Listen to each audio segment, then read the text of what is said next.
రేవంత్ పాలనలో రైతులు అరిగోసపడుతున్నారు. వనపర్తి జిల్లా అమరచింత మండల కేంద్రంలోని ఆగురు రైతు సేవ కేంద్రం గోదాం వద్ద ఉదయం 4 గంటల నుంచి అన్నదాతలు పడిగాపులు కాస్తున్నారు. రేవంత్ సర్కార్కు ముందు చూపు ఆలోచన లేకపోవడం వల్లే యూరియా కొరత ఏర్పడిందని మండిపడుతున్నారు. రైతులను చిన్న చూపు చూస్తున్న కాంగ్రెస్ ప్రభుత్వాన్ని గద్దెదించాలని ఇచ్చిన హామీలు గ్యారంటీలు ఏమయ్యాయని ప్రశ్నించారు.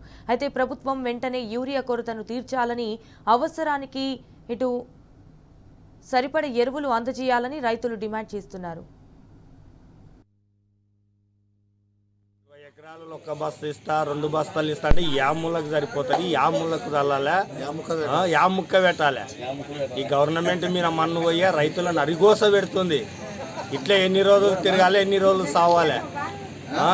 ఈ రేవంత్ రెడ్డి ముందు చూపు ఆలోచన లేక ఈ రైతులనల్లా తెల్లారు పడికాపులు కాపిస్తున్నాడు. ఇటువంటి ముఖ్యమంత్రి 30 ఏళ్ళ చరిత్రలు ఎప్పుడు కూడా చూడలేదు. ఇటువంటి అల్వరు ముఖ్యమంత్రిని ఎన్ని రోజులు అంటే ఇట్లా తిప్పలు పెడతారు రైతులను. ముందు చూపు ఆలోచన లేక ఈ గవర్నమెంట్కు. ఇప్పుడు రెండో డోసు ఇప్పుడు వేసేది. ఈ 2వ డోసుకు అందియకపోతే మేము ఏం చేద్దాం? ఇంకా వారం రోజులు అయితే ఈ 2వ డోసు టైం అయిపోతుంది. మాకు చేన్లు పెరిగాయి, మన్ను పెరిగాయి. రైతులు అంటే పూర్తి చిన్న చూపు అయింది ఈ గవర్నమెంట్కు మొత్తము.